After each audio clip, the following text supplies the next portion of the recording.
Oke Pak Eko Oh, Dani, mungkin supaya tidak berlama-lamaan, untuk mempersingkat waktu, Bapak silakan menyampaikan kesaksian apa yang terjadi di dalam kehidupan Bapak, bagaimana Tuhan hadir di dalam kehidupan Bapak. Silakan Pak. jadi awal ceritanya bermula di saat saya dulu tahun 2001 masih lulus sekolah SMA. Kebetulan saya cuma lulusan SMA. Dan di saat saya masih sekolah, kalau dibilang saya lahir di keluarga Islam, tapi bukan yang terlalu fanatik. Kalau dibilang mengenal Islam, tahu tentang Islam, tapi nggak terlalu benar-benar fanatik ke Islam. Jadi karena dibilang netral, Islam netral. Dan di saat saya masih sekolah, di bawah tahun 2001, saya mungkin dibilang saya sering mengejek beberapa teman saya yang Kristen.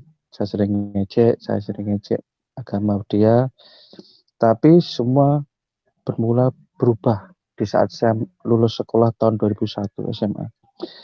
Di saat itulah beberapa tahun kemudian setelah saya lulus sekolah, saya bermimpi bermimpi bertemu dengan namanya nabinya umat Nasrani. Dan di dalam mimpi itu seperti hanya saya ditunjukin bersab-sab kayak tingkatan dari Adam sampai ke nabinya umat Nasrani. Tapi yang aneh di situ yang dibilang itu nabinya umat Nasrani. Dalam waktu itu saya bingung, nabinya umat Nasrani. Jadi saya bangun dari mimpi saya, dan setiap kebiasaan kalau mimpi-mimpi yang sekiranya nggak masuk akal, saya telepon ke orang tua saya. Telepon orang tua saya ceritain sama orang tua saya, mak, saya belum dimimpiin beberapa nabi, Nabi Adam sampai nabinya umat Nasrani. Dan orang tua saya, jadi saya telepon orang tua saya di Solo sholat. Emang sih kalau dibilang saya nggak serajin orang sholat 5 waktu, saya nggak serajin mereka, tapi saya tetap ya sholat lah walaupun jarang-jarang. Tapi udah lama emang saya nggak pernah sholat, udah lama di saat mimpi yang pertama. Dan saya masih ada pertanyaan di dalam hati saya, kenapa saya dimimpin kayak gitu. Habis itu beberapa tahun kemudian dimimpilah lagi saya mimpi yang kedua. Ini mimpi yang kedua ini saya diajak ke sebuah tempat sama seseorang. Jadi saya pribadi saya nggak tahu, saya tanya bapak ini siapa, saya bilang gitu. Dan dia bilang saya Gibril, bukan Jibril ya, saya bilang Gibril. Nah, tapi saya melihatnya ke atas, bukan melihat searah, tapi saya harus menengok ke atas. Dan saya cuma melihat sejengkal sayapnya aja, sejengkal sayapnya saya lihat. Ini mau kemana? Saya bilang, kamu tunggu di sini. Kalau saya suruh masuk, baru kamu masuk. Waktu itu dia bilang nggak gitu. Terus saya memang melihat di situ ada sebuah kayak bangunan tinggi, panjang, kayak bangunan. Saya mikir ini bangunan apa, rumah atau apa. Saya bilang gitu. Saya di depannya pintu besar, pintu lebar besar, terus kebuka dikit. Karena saya dapat perintah, kamu jangan masuk. Kalau nggak saya suruh masuk, makanya saya nggak masuk. Tapi kepala saya ngintip ke dalam. Badan saya di luar, kepala saya masuk ke dalam. Dan di situ saya kaget. Ternyata apa yang saya, di dalamnya itu ternyata sebuah taman. Nah, taman itu ternyata indah sekali taman. Jadi kalau saya lihat-lihat di Google itu taman-taman yang bagus, kayaknya kurang bagus. Lebih bagusan yang di situ. Di situ ada banyak banyak tumbuhan, banyak orang pada ngobrol, pada main musik, ada pada minum kayak pancuran air. Dan saya melihat satu orang yang saya kenal di situ yang lagi ngobrol. Dan saya kenal, lah itu kan orang yang di mimpi saya. yang dikenalin ke saya, yang namanya nabinya umat Nasrani. Kok ada di situ dalam hati saya? Nah, Iya. karena jaraknya lumayan jauh, bisa menoleh ke saya dan senyum. Dia pakai tudung dan noleh ke saya, dia senyum, tiba-tiba pintu ditutup. Baru saya bangun. Saya kaget. Kok ngimpinya kayak gini lagi, ngimpi gini lagi. Biasa, telepon orang tua saya. Telepon orang tua saya, jawabannya sama. Disuruh inilah, disuruh itulah. Oke lah. Habis itu, mimpi yang ketiga, ini mimpi yang ketiga, kalau dibilang mimpi yang nggak enak. Kalau dibilang mimpi yang nggak enak. Jadi mimpi yang ketiga saya diajak lagi sama yang namanya Gibril. Itu di atas disebut bukit, bukan bukit, disebut gunung ya. Tingginya sama kayak bukit, sama gunung. Dan di bawahnya ada kayak kota. Bawahnya kota. Kota terus belakangnya laut saya lihat. Nah saya tanya sama beliau, sama bapak, sama Gibril saya tanya. Ini mau ngapain di sini, saya bilang itu. Nah, Gibril coba menjawab, entar lagi kamu akan melihat akhir zaman. Dalam hati saya, maksudnya apa akhir zaman? Nggak ngerti. Maksudnya akhir zaman itu apa? Saya bilang kayak gitu. Nah, aku fokus ke situ, terus saya menghadap ke sebelah kiri. Menghadap sebelah kiri, dan di sebelah kiri itu ada gunung, cuma dia modelnya itu kalau bisa dibilang kayak segitiga ya, kayak segitiga. Jadi datar terus miring belakangnya. Nah, terus datar itu saya melihat kayak makhluk, kayak mungkin sebangsa kayak orang atau mungkin eh, gorila atau apa, seperti orang raksasa besar gitu, dan ada rantai di leher, tangan, perut, kaki. Rantainya besar, tapi saya nggak bisa lihat ujung rantainya. Saya bisa lihat panjangnya, tapi saya nggak lihat bisa ujung rantainya, kiri kanan belakang leher, saya nggak bisa lihat. Dan matanya cuma satu di tengah, dan ada tanduk kecil di kepalanya kayak badak kecil, tanduk kecil. Nah, terus saya tanya, itu siapa? Dan Gibril bertanya, di saat dia berontak, maka duniamu berontak.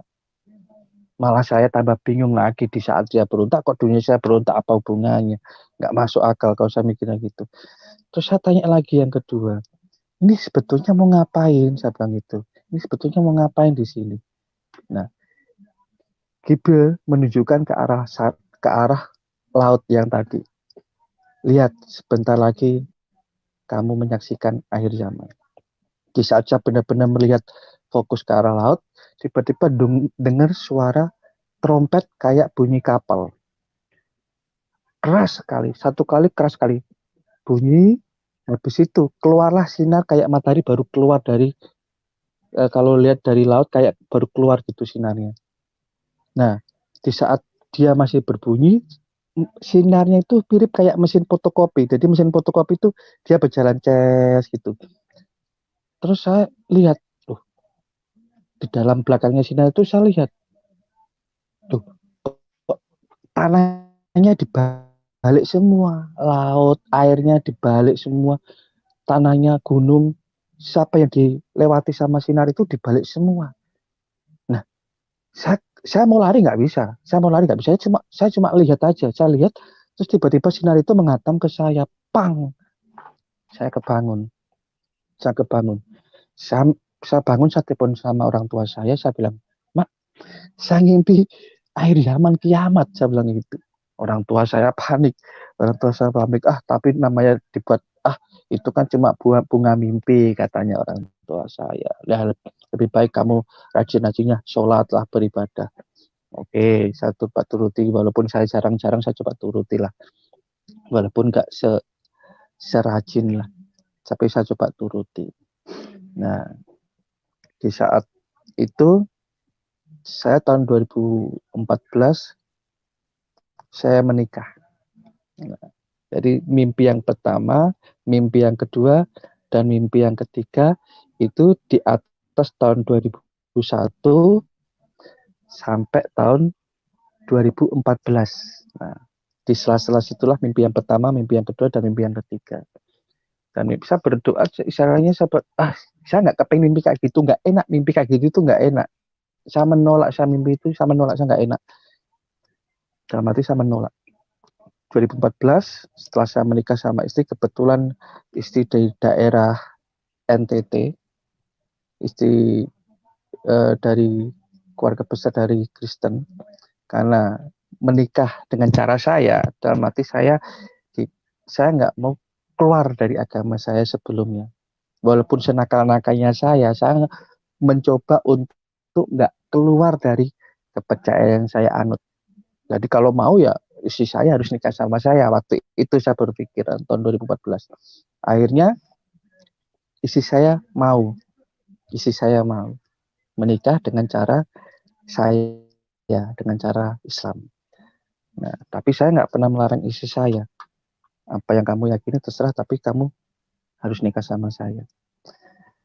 Dan di setelah tahun 2014 terulang lagi mimpi yang nggak masuk akal lagi. Buat saya mimpi yang nggak masuk akal lagi. Mimpi yang keempat, saya datang di perkampungan kayak gurun pasir, tapi perkampungan.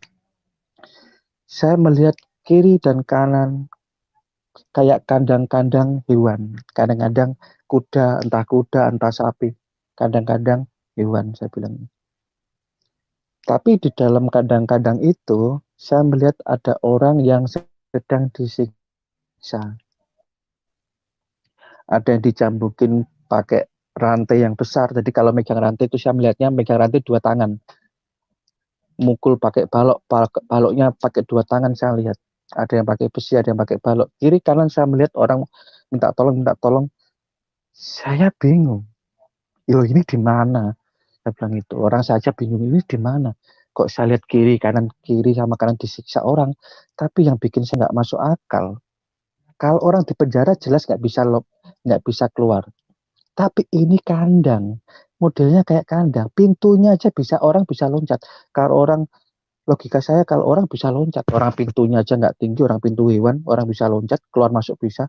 Tapi kok dia nggak bisa loncat. Mereka ini nggak bisa loncat. Cuma bisanya minta tolong.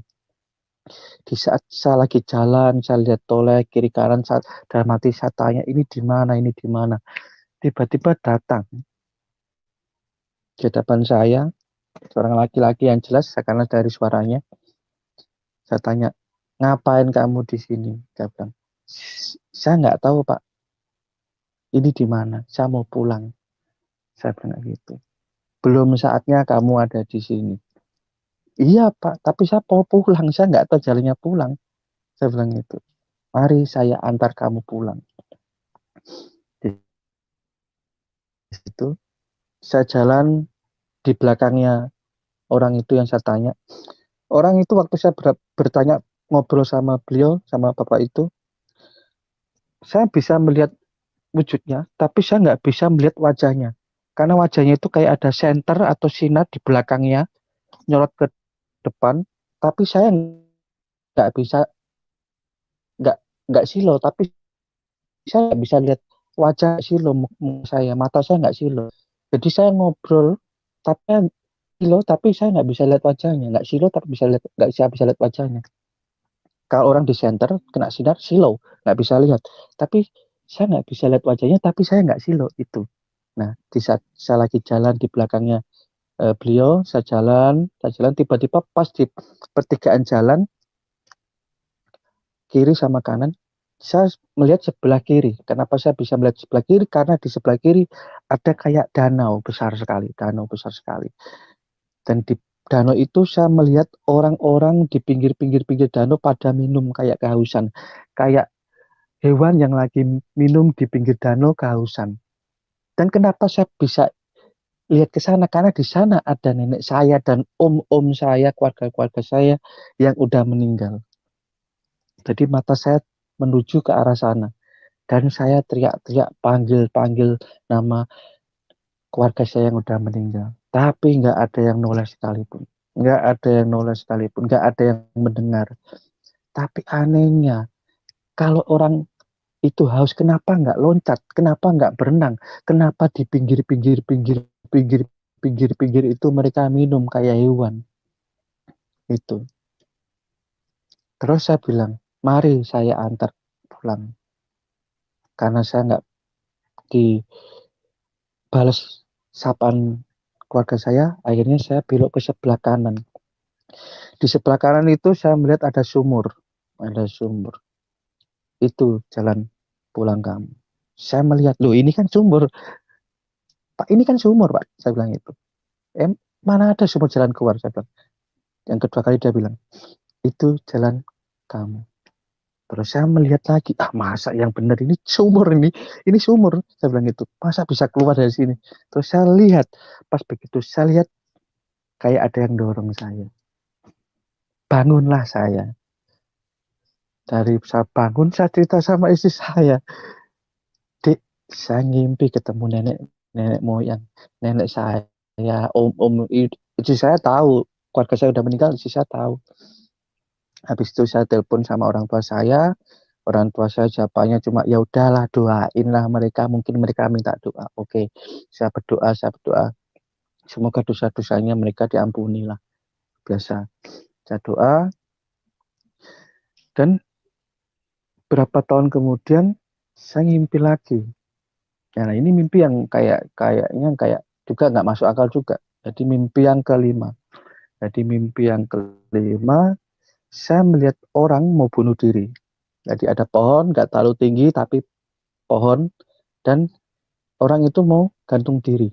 Jadi saya melihat orang itu proses dia naik ke atas kayak kursi kecil, terus ngikat tali, terus mau bersiap-siap gantung diri. Saya mencoba untuk melarang, ngapain kamu gantung diri, ngapain? Tapi nggak mendengar. Tapi tiba-tiba di pundak saya dipegang, kayak ada yang pegang. Dia bilang, ada suara, biarin. Dia satu bridge. Saya bingung, orang mau bunuh diri kok suruh biarin, dalam hati saya.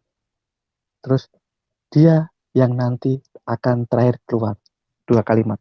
Dia salah satu murid saya yang pertama, dan yang kedua, dia yang akan terakhir kali keluar. 2 kalimat. Bangun saya. Wah, apa lagi saya dalam hati. Mimpi kok aneh-aneh. Nah, di saat itu saya masuk jadi ojol. Kebetulan saya di Bali. Mungkin kalau orang pernah lihat saya cerita, mungkin orang mudah tahu. Kebetulan saya tinggal di Bali, saya kerja di Bali, saya dan sebagai ojol di Bali. Dan saya masuk jadi ojol tahun 2017. 2017 saya masuk jadi ojol. Antara tahun 2017 ke tahun 2018, entah kenapa kebetulan saya mendapatkan customer ojol, penumpang. Nah, dari nama orang Medan, orang Batak. Di saat perjalanan waktu itu dari Denpasar ke arah Canggu, saya mengobrol sama bapaknya yang saya antar tadi. Saya ngobrol, masih muda, seumuran sama saya, mungkin lebih muda dikit sama masnya. Saya ngobrol. Di saat saya ngobrol, saya menjelaskan mimpi saya dari 1, kedua, ketiga, dan sampai ke kelima, yang orang gantung diri. Dan di saat itu dia minta berhenti dan mampir di salah satu supermarket, dan saya diberikan minum dan kita melanjutkan ngobrol. Mas, berhenti dulu Mas, saya mau cari minum. Mas, saya minum. Habis itu di situ kita minum, kita ngobrol. Dan dia tanya, Masnya yang mimpi itu namanya, kalau nggak salah, yang gantung diri itu muridnya Yesus yang gantung diri, namanya siapa, saya lupa namanya yang gantung diri itu. Termati. Yudas. Yudas ya, benar Pak, Yudas, maaf Pak, saya nggak tahu. Ya. Saya bilang itu Yudas dalam hati masnya. Wah, Yudas siapa dalam hati saya? Orang saya nggak kenal. Yudas itu siapa? Saya nggak tahu. Habis itu dia bilang gini, Mas, saya yakin Mas, kalau masnya baca Alkitab, masnya pasti masuk Kristen. Dalam hati saya, orang saya aja di Islam aja saya masih kayak gitu, gimana saya mau masuk Kristen? Dalam hati saya, oh ya, saya bilang oh iya Mas, iya, iya. Ya, saya bilang gitu. Dalam hati saya, tapi dalam hati saya bilang mana mungkin saya masuk Kristen. Dalam hati saya waktu itu. Tapi saya antar ke tempatnya tahun 2019, kebetulan saya pulang sama istri ke Jawa, ke rumah orang tua, dan kebetulan juga istri suka nonton YouTube, kebetulan juga nonton channelnya CP, ya favoritnya CP, terus ada Tamparaki, terus ada Pak Saifuddin Ibrahim, kebetulan istri penggemar beliau, terus pokoknya yang Pak Yusuf, terus ada beberapa channel untuk debat, untuk masih eh, istilahnya tentang kekristenan. Nah, di saat itu saya mendengar di YouTube itu saya mendengar bahwa Alkitab itu sudah dipalsukan. Nah, waktu itu saya mendengar, tapi saya cuek aja karena istri lagi nonton, saya lagi main game, saya cuek. Sama hati ini kok debat terus dalam hati. Terus saya mendengar kok Alkitab dipalsukan. Emang istimewanya apa? Dalam hati istimewanya apa? Kok Alkitab dipalsukan kok begitu istimewa sih? Kok debatnya dibilang Alkitab dipalsukan gini. Oke lah. Di saat itu istri tidur, karena saya merasa penasaran, saya download Alkitab di HP saya. Alkitab saya download, terus baca. Saya nggak tahu mulai dari mana, tapi saya baca ternyata dari kitab Kejadian. Di situ saya mulai bingung, loh, lah ini kan yang diceritakan saya, yang pernah saya dengar cerita-cerita dulu. Loh, kok ceritanya berbeda? Nah, ini ceritanya kok berbeda. Yang satu bilang ini, yang dua bilang kayak gini. Ini yang jadi saya pertanyaan, loh, kok ceritanya berbeda? Dan logika saya tentunya, kalau baru anak kecil baru belajar menghitung, pasti dari A sampai Z, atau dari 1 sampai 10, itu logika saya. Makanya saya belajar dari A sampai Z, berarti saya harus mulai dari Alkitab, dari Kejadian. Di saat itulah ternyata berbeda cerita, berbeda cerita. Disitulah semakin saya penasaran, akhir dari tahun 2019 ke 2020, bulan Januari, kebetulan saya pulang sendiri ke rumah. Istri masih di Bali, saya pulang sendiri ke Jawa Tengah, ke rumah. Dan karena Januari itu ada urusan pernikahan teman saya, sekaligus urusan nyesain administrasi saya sama istri, ngurus KTP-nya istri. Saya ngobrol sama orang tua saya. Sama ibu saya ngobrol sama beliau. Saya bilang, Mak, saya baca ini tentang di Alkitab, tentang Kejadian sampai Musa, saya belajar, saya ceritain sama orang tua saya. Orang tua saya bingung, loh, kok bisa? Saya bilang gitu, kok bisa? Udah Mak, saya bilang ini, saya meyakini yang sekarang. Nah, habis itu orang tua cuma, ya udahlah, apa yang menjadi keputusanmu, kamu udah gede, kamu udah berkeluarga, kalau kamu melakukan, masa itu baik buat kamu lakukan. Tapi kalau kamu masa nggak baik, jangan lakukan. Orang tua pesan saya kayak gitu. Karena orang tua saya nggak mengajarkan untuk membenci, bukan membenci. Kalau kamu yakin, lakukan. Karena orang tua saya mengajarkan jangan menyakiti orang lain, kecuali orang itu menyakiti duluan. Orang tua saya. Gitu. Di saat itu, saya udah, oh kayak gini ya. Saya udah mulai menjelaskan sama orang tua saya. Dan sempat saya ngobrol sama teman-teman saya bahwa saya udah nggak mempercayai kepercayaan saya yang dulu. Saya minta maaf, saya nggak mempercayai kepercayaan saya yang dulu. Dan temen sempat bercanda ini. Karena saya dulunya emang orang suka bercanda. Karena di teman-teman saya orang bercanda. Dikira saya bercanda. Tapi padahal saya serius. Gitu loh. Dan bulan Januari 1 minggu saya di Jawa, saya pulang lagi ke Bali. Bulan Maret kalau nggak salah, bulan Maret kayak ada gejolak di hati saya.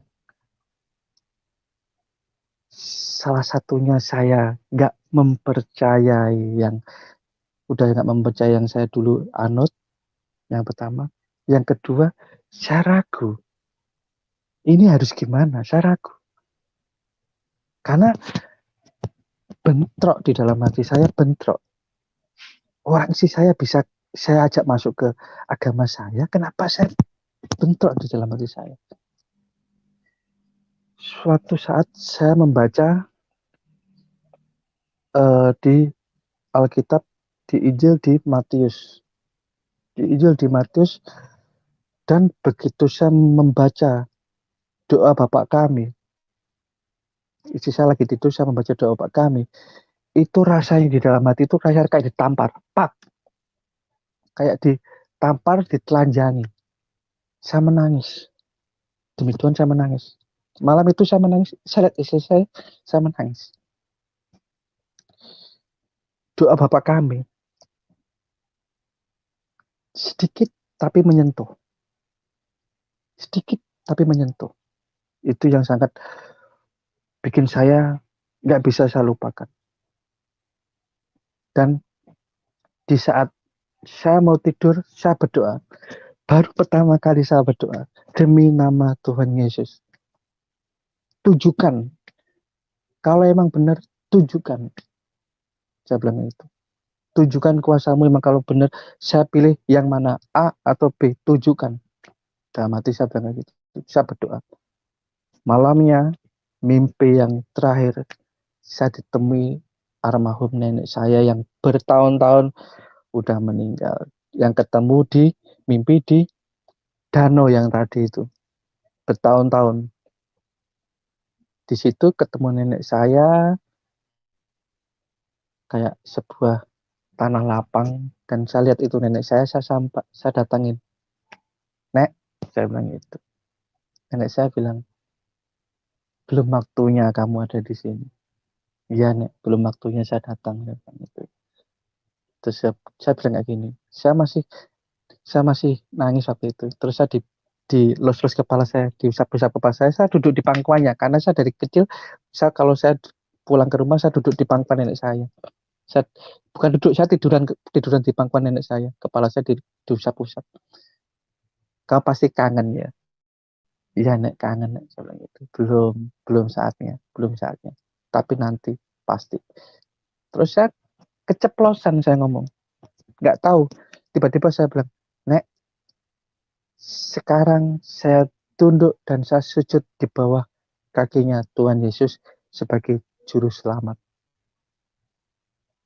Itu kalimat saya ucapkan sama nenek saya. Dan nenek saya tersenyum. Udah lama saya nggak pernah melihat dalam mimpi saya nenek saya tersenyum dan berbicara kayak gitu. Di saat saya bangun, saya cerita sama istri saya. Paginya saya bangun, saya cerita sama istri saya. Saya ketemu sama nenek saya. Hati saya bergejolak. Kalau saya sembunyikan terus sampai kapan? Sampai kapan saya menyembunyikan itu? Siangnya saya posting di sosial media bahwa saya tunduk dan sujud di bawah kaki Tuhan Yesus. Demi Bapa, Putra, dan Roh Kudus, saya sujud di bawah kaki Tuhan Yesus. Di luar dugaan, teman-teman saya langsung pang, kaget. Kok bisa? Oke lah kamu nakal, oke. Kamu nggak masalah kamu nakal, tapi yang penting kamu jangan keluar. Intinya di situ. Tapi kok bisa kamu ngomong kayak gitu? Saya diam aja. Karena itu sosial media. Begitu dia telepon lewat pribadi, baru saya menjelaskan bahwa saya keluar bukan karena saya paksaan ataupun karena yang lain atau karena ajakan, mungkin kalau dibilang karena materi atau karena apa, bukan, tapi saya keluar karena hati saya, hati nurani saya terpanggil. Itu saya bilang sama teman saya, bukan isi saya yang menegatifkan supaya saya masuk ke Kristen, bukan, tapi karena hati saya, hati nurani saya terpanggil, akhirnya saya terpanggil. Teman saya bilang, oh ya udah, dalam hati mungkin kalau kamu di sana saya kamplengin kamu, dalam hatinya dia ngomong nggak gitu. Kalau kamu kesini saya kamplengin kamu, saya kasih kamu ajaran agama lagi. Saya dalam hati nggak usah lah, saya bilang gitu. Saya udah cukup lah, saya bilang gitu. Kak, saya udah gede kok, saya bilang itu. Saya udah dewasa. Saya bisa tentukan yang baik, yang mana, yang buruk, yang mana saya udah tahu. Saya bilang itu. Tapi teman saya bilang, ya udahlah, saya nggak bisa paksa. Apa yang menjadi kepercayaan kamu sekarang, saya nggak bisa paksa. Nah, saya bilang saya makasih. Saya bilang makasih kamu sudah mau terima saya. Walau sampai kapanpun kamu tetap keluarga saya, kamu udah temen, kamu udah tanggap keluarga sendiri, sampai kapanpun. Walaupun kepercayaan saya sama kamu udah beda sekarang. Tapi tetap kita berteman baik. Disitulah pop mulai meletusnya. Akhirnya ya sampai sekarang pun istilahnya banyak teman-teman atau banyak beberapa orang yang saya kenal, kalau dibilang sering mengajak, ayo kembali lagi, ayo semoga kamu dapat hidayah untuk masuk lagi. Kamu masih tahu ini kan? Oh, saya masih tahu, saya masih ingat, saya bilang gitu, saya masih ingat, saya bilang itu, saya masih ingat. Tapi puji Tuhan, saya udah yakin dengan apa yang saya lakukan sekarang. Itu ucapan saya kayak gitu. Sampai sekarang pun masih ada beberapa teman yang ngajak diskusi. Kalau saya bilang bukannya debat ya diskusi, sering beberapa diskusi. Ya wajar lah, saya bilang itu. Tapi ya bicaralah yang baik-baik, gitu loh. Saya bilang itu. Udah, itu aja Pak. Silakan Pak, lanjutkan.